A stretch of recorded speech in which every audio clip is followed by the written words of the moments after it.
Então vamos lá resolver aqui essa inequação, né? Bom, é o seguinte, essa inequação aqui, ela é uma inequação cúbica, né? E o problema das inequações cúbicas, ou equações cúbicas também, é que para a gente poder achar a raiz de uma equação cúbica, a gente não tem uma fórmula, né, pré-definida. Então o que a gente costuma fazer? A gente costuma baixar o grau dessa equação cúbica e deixá-la na forma de uma equação quadrada, né? E como é que a gente faz isso? Geralmente por fatoração, né? Porque todo x cúbico ele pode ser escrito na forma de x ao quadrado vezes x, né? Bom, então inicialmente aqui a resposta seria simples, né? Para a gente fatorar isso aqui. Então a gente fatorando a gente vai ter duas equações, uma multiplicando outra, e isso teria que ser maior que zero, né? Só que a gente tem um probleminha aqui na hora de fatorar. Por quê? Qual que é esse problema? E na verdade eu acho que a principal dificuldade para quem não conseguiu resolver essa equação é justamente a falta de conhecimento na parte de fatoração, né? Então o que acontece? A gente tem aqui x em todos esses termos, com exceção desse, né? E o problema também é que o 2 ele está sozinho aqui, né? A gente não tem 2 ou 4, 8, nenhum múltiplo de 2 e nenhum dos x, né? Ou seja, se a gente for fazer uma fatoração aqui, o 2 ele fica de fora, né? E ficando de fora, a gente não vai conseguir ter uma equação multiplicando pela outra, né? Ou seja, a gente não vai ter uma equação do tipo produto, que é o que a gente precisa para poder resolver isso daqui, né? Bom, então o que a gente vai fazer? Primeiramente, eu acho que é importante a gente lembrar dessas regrinhas aqui, ó, tá? De fatoração. Então eu sugiro a você que pause o vídeo e copie essas regrinhas, ou também vai na internet, acho que tem bastante coisa aí de fatoração, né? Para agrupamento, e tem esses aqui que são alguns casos notáveis, né? Então a soma de cubos, diferença de cubos, né? Diferença de quadrados e assim por diante. O trinômio do quadrado perfeito é muito importante, né? Então isso aqui, o conhecimento disso aqui é muito importante não só para resolver esse exercício, mas para diversos outros exercícios que vocês vão encontrar, principalmente em cálculo, né? Às vezes a gente está diante de um exercício lá que para sair dele realmente é só tendo em mente aqui a fatoração para a gente conseguir resolver, tá bom? Então isso aqui é muito importante para a resolução desse exercício. Então o que a gente faz aqui? Bom, a gente não tem, como eu disse, nada em comum aqui esse 2 com esses outros elementos, né? Mas a gente sabe que aqui a gente tem o 1, menos 1, e a gente sabe que o menos 2 ele pode ser escrito de outra forma, né? A gente pode reescrever de outra forma. Como é que a gente pode fazer? X cubo menos x quadrado menos x, e aqui ó, a gente dá uma mudadinha, uma forma de escrever que é a mesma coisa, né? Matemática é importante, é legal por causa disso. A gente tem várias formas de fazer a mesma coisa. Então, menos 1, menos 1. Isso daqui a gente tem que é maior do que zero. Então, o que eu fiz aqui? Eu só desmembrei esse menos 2. Por quê? Esse menos 2, ele pode ser escrito de diversas formas, né? E por que eu escolhi justamente escrevê-lo dessa forma, né? Apesar de infinitas possibilidades. Eu resolvi escrever dessa forma porque o menos 1 a gente tem nos outros termos também, né? Então, ou seja, são elementos em comuns, né? O 1 e o menos, o 1 principalmente, né? O 1 a gente tem todos os elementos aqui. Então isso já dá um indicativo de que na hora da gente fatorar vai ser mais fácil, né? A gente vai conseguir fatorar. Então como é que a gente vai fazer agora? Bom, a gente tem aqui o elemento cubo e a gente tem os menos 1, né? Como é que a gente pode reescrever isso aqui? Para ficar de uma forma legal para a gente fatorar. X ao cubo menos 1, trouxe esse 1 para cá, né? Menos x quadrado, eu reescrevo, menos x, e esse menos 1 eu deixo aqui. Maior do que zero. E por que eu fiz isso daqui? Bom, porque vocês devem lembrar que o 1 ele é um elemento neutro, né? Na multiplicação, né? E o que a gente tem aqui da diferença de cubos aqui, ó? Agora a gente levando em consideração a diferença de cubos. A gente tem que a ao cubo menos b ao cubo é igual a menos b, que multiplica a ao cubo mais ab mais b ao cubo, né? Só que a gente tem aqui que esse b é o 1. Então, se a gente usar essa fórmula aqui, a gente pode dizer que esse 1 está ao cubo. Por que a gente pode dizer que esse 1 está ao cubo? Porque o 1 elevado a qualquer número é ele mesmo, né? Então, a gente sabe que esse 1 aqui, inicialmente o 2 não está ao cubo, né? Só que quando eu desmembro ele, eu deixo ele com dois 1's, né? Então, menos 1 e menos 1. Nesse caso, para fazer esse exercício, é importante, é legal a gente colocar ele ao cubo, porque, primeiro, não vai fazer diferença na equação, porque o 1 vezes 1 vezes 1 vezes 1, infinitas vezes, ele vai continuar sendo 1, né? Então, eu posso dizer que ele aqui está ao cubo, não tem nenhum problema. Por quê? Porque ele é um elemento neutro, né? Nessa multiplicação. E o que é importante notar? Que esse segundo termo aqui, ó, tá vendo? X ao quadrado menos x menos 1, ele está parecido com essa forma aqui, ó. A ao quadrado mais AB mais B ao quadrado. Por quê?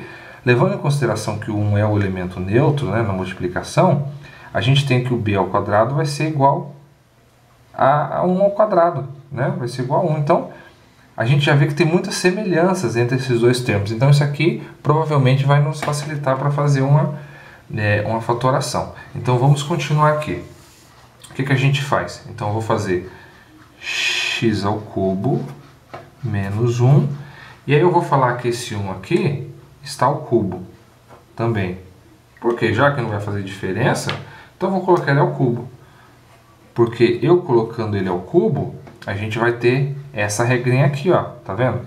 Aí eu tenho o A, que é o x, e tenho o B, que é o nosso 1, né? Isso daqui, eu repito, né? Eu repito, menos x menos 1, maior do que 0. Agora eu vou usar essa regra aqui, né? Que nos diz que a diferença do cubo é igual a menos b, vezes que multiplicar ao quadrado mais ab mais b ao quadrado. Eu vou usar essa regrinha aqui, tá bom? Então, como é que vai ficar aqui? Vai ficar x menos 1, eu estou desmembrando ainda essa primeira parte, que multiplica x ao quadrado mais b, a vezes b, no caso, vai ficar 1 vezes o b. Então, vai continuar sendo b, né? Vai continuar sendo o a, aliás, né? Então, vai ficar 1 vezes x, vai ficar x. Mais o 1 quadrado. 1 quadrado é 1, né? Continua sendo 1 de qualquer jeito. Então, o que eu fiz? Eu deixei ele dessa forma aqui, ó. Tá? Esse x ao cubo menos 1 ao cubo. A gente chegou nisso aí. E aí, continuando, a gente repete esse daqui, né? Agora, o que é importante lembrar? Que no menos x quadrado menos x menos 1, a gente tem um elemento em comum, que é o menos 1. Ou seja, a gente pode fatorar aqui, né, por fator comum. Então, o que a gente faz? A gente deixa o menos 1 em evidência, porque a gente tem, ó, menos 1 aqui, menos 1 aqui, menos 1 aqui. Então, a gente deixa o menos 1, vou colocar em cor diferente para ficar claro, menos 1 em evidência, que multiplica o quê? X quadrado mais x mais 1, né? Tá? Então, se a gente tem esse menos 1, se a gente multiplicar aqui e fizer distributivo, a gente vai voltar para o menos x quadrado menos x menos 1. Então, eu fatorei aqui essa segunda parte, eu fatorei essa primeira, né? Deixei ele aqui como diferença de cubos, e a segunda parte aqui também. E por que eu fiz isso? Vocês notaram que agora a gente tem dois termos iguais. A gente tem ele aqui e a gente tem ele aqui, ó. X ao quadrado mais x mais 1, x ao quadrado mais x mais 1. Então, novamente, fatorando aqui por fator comum, a gente tem que é comum esses dois termos, o x ao quadrado mais x mais 1. Então, o que a gente faz? Deixa ele em evidência, x ao quadrado mais x mais 1 em evidência, tá? E isso aqui vai multiplicar o quê? Isso aqui vai multiplicar o x menos 1, x menos 1, menos 1, tá? Então, o que eu fiz aqui? Eu só deixei em evidência, né? Deixei esse em evidência, porque se a gente multiplicar todo esse termo de novo, a gente volta para isso aqui. Se eu multiplicar isso por isso, vai dar isso, né? Vai dar x menos 1, menos esse termo, vezes esse termo todo. E eu multiplicando de novo por menos 1, a gente volta para esse daqui. Então, eu fiz o fator comum, né? Agora, continuando a resolver isso aqui, a gente tem x ao quadrado mais x mais 1, né? Que multiplica. Aqui a gente tem x menos 1, menos 1. Esse parênteses aqui não faz a diferença porque a gente está somando, né? E subtraindo. Então, a gente faz x menos 1, menos 1. Isso aqui é maior do que zero, né? Então, significa que x ao quadrado mais x mais 1 vezes x menos 2 maior do que zero. Pronto. Então, o que eu fiz aqui? Eu consegui fatorar e deixar essa inequação com duas funções, né? A gente conseguiu uma função quadrada, vou chamar ela de f de x, e consegui uma função do primeiro grau, que eu vou chamar de g de x, tá? E aí sim a gente consegue resolver essa inequação. Por quê? Nessa inequação a gente tem que essa f de x vezes a g de x tem que ser maior do que zero. Para fazer isso, a gente vai construir dois gráficos, o gráfico da função f de x, o gráfico da função g de x, e multiplicar os sinais de ambas, né, para saber em quais intervalos, ou em qual intervalo, ela é maior do que zero. Então, vamos lá. Para a gente construir um gráfico, a gente faz primeiro o quê? A gente acha a raiz quadrada, a raiz quadrada. A gente acha as raízes da equação, né? Então, vamos pela mais fácil, a g de x. Então, a g de x a gente tem x menos 2, e aí quando a gente quer achar a raiz, a gente faz o quê? Igual a zero. Então, x é igual a 2. Então, a gente já tem que é uma função do primeiro grau, a g de x é uma função do primeiro grau, crescente, porque o x é positivo, e a raiz é 2. Agora vamos achar a raiz do x ao quadrado mais x mais 1. Como é que a gente vai fazer isso aqui? O delta. O delta é igual a b ao quadrado menos 4 vezes a vezes c, né? Então, o delta é o quê? O que é o b? O b é o elemento que está junto ao x, né? Ao x que não está ao quadrado, ao x é a primeira, né? Então, é 1 nesse caso. Então, vai ser 1 ao quadrado menos 4 vezes a é o elemento que está junto ao x ao quadrado, que é 1, vezes o c, que é a constante, está 1 também. Então, a gente tem que o delta é igual a 1 menos 4 vezes 1 vezes 1, menos 4, né? Então, a gente tem que o resultado que o delta é igual a menos 3. Né? E o que a gente sabe? A gente sabe lá das aulinhas de matemática que não existe raiz quadrada de número negativo, né, no conjunto dos reais. Então, significa que essa função aqui, a x ao quadrado, a f de x, ela não tem raízes, tá? Então, se ela não tem raiz, ela não toca o eixo x. Se ela não toca o eixo x, ela ou é totalmente positiva ou totalmente negativa. Isso vai depender do sinal do x quadrado. Nesse caso aqui, a gente sabe que o x ao quadrado ele é positivo, né? Ele tem um maisinho aqui na frente. Então, se ele é positivo, significa que ele é uma função que vai ser assim, ó. Vamos fazer aqui a f de x primeiro, né? Vamos colocar aqui a f de x. A f de x, que é uma função do segundo grau, ela tem a seguinte característica. Ela não tem raiz, né, como a gente viu, porque não existe raiz de número negativo. Então, quando o delta dá menos 3, quando o delta dá um número negativo, então significa que não tem raiz, né, a equação. Então, o que a gente vai ter? A gente vai ter um gráfico de segundo grau. Como o x é positivo, então a concavidade é voltada para cima, né? Lembra? X positivo, a concavidade voltada para cima. E se o x fosse negativo, a concavidade voltada para baixo, né? Quando a concavidade é voltada para baixo e não tem raízes reais, né? O que a gente fala? Que todo o gráfico vai estar aqui na parte de baixo, porque ele não vai tocar o eixo x, né?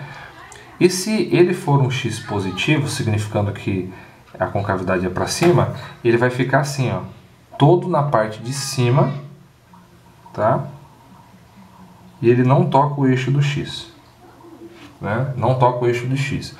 Ou seja, qualquer imagem dessa função quadrática aqui vai ser positiva, qualquer ponto, porque ele não chega a tocar o eixo do x, ou seja, ele não tem raiz, e ele é positivo, com cavidade voltada para cima, então ele tem um limite mínimo, e esse limite mínimo não chega a zero, né? Essa é a função de f de x, ou seja, é uma função totalmente positiva, né? Agora a gente vai fazer aqui o gráfico da g de x. Bom, a g de x ela é a equação do primeiro grau. E a gente já viu que ela é a equação do primeiro grau que tem uma raiz. Qual a raiz que é essa? É 2. Ou seja, ela corta o eixo x quando o x vale 2. Tá aqui tem o x valendo 2. Esse aqui é o 2. Como ela é uma equação do primeiro grau, então ela é uma reta. Tá? E como o x é positivo, então a gente tem que ela é uma reta crescente. Então é uma reta que corta o eixo x e continua crescendo, né? Então a gente vai ter que nesse gráfico aqui de equação do primeiro grau, todos os números que forem menores que 2 têm valor negativo no gráfico, né? Por quê? Porque está abaixo do eixo do zero, que é o eixo do x. Então aqui tudo é negativo. Desculpa aqui é negativo. Negativo. E do 2 em diante vai ser tudo o quê? Tudo positivo. Né? Qualquer ponto aqui no gráfico é positivo porque está acima do eixo do eixo x, né? Que é o eixo zero. E a gente tem como resultado aqui a multiplicação das duas funções, né? Então o gráfico vai ser o f de x vezes g de x. Por quê? F de x vezes g de x é o que a gente quer aqui, ó. F de x vezes g de x. Então esse é o resultado. Como é que a gente vai achar o resultado aqui? A gente passa aqui uma linha pontilhada. A gente deixa o 2, né? O 2 no intervalo vai ser aberto ou fechado? Aberto, porque ele quer maior do que zero e ele não quer onde a função fica zero. E aqui ela fica zero, então fica um intervalo aberto, tá? E aí a gente multiplica, quando eu falo multiplicar f de x por g de x, eu me refiro ao quê? Multiplicar os sinais, né? Então, assim, multiplicando o sinal, a gente vê qual vai ser o resultado. Então, a gente tem aqui, para números menores do que 2. A f de x é toda positiva, né? Então, vai ser sempre positivo. Mas como aqui, na g de x do 2, no sentido para cá, para a esquerda, no sentido negativo, vai ser negativo a função, então eu tenho que positivo com negativo dá o quê? Dá negativo, né? E aí, de 2 em diante, o que eu tenho? Positivo com positivo dá positivo, né? Então esse é o resultado. E aí qual que é o intervalo que nos interessa? A gente viu aqui que o intervalo que nos interessa é aquele cuja a multiplicação é maior do que zero. E onde ele é maior do que zero? Onde é positivo. E onde é positivo? De 2 em diante.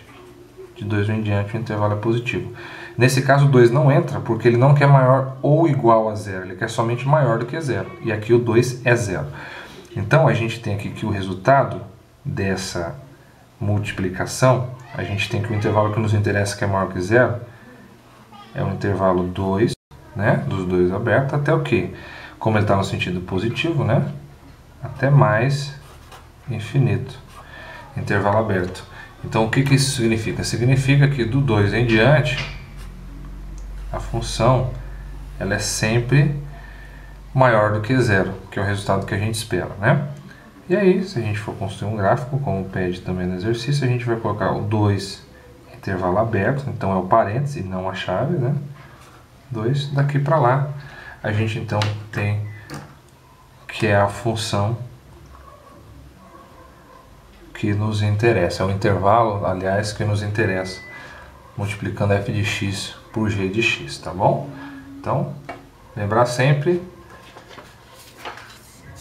das regras aqui de fatoração, né? E entre outras existem mais algumas também, para a gente poder resolver os exercícios aí com mais facilidade, tá certo? Então é isso aí.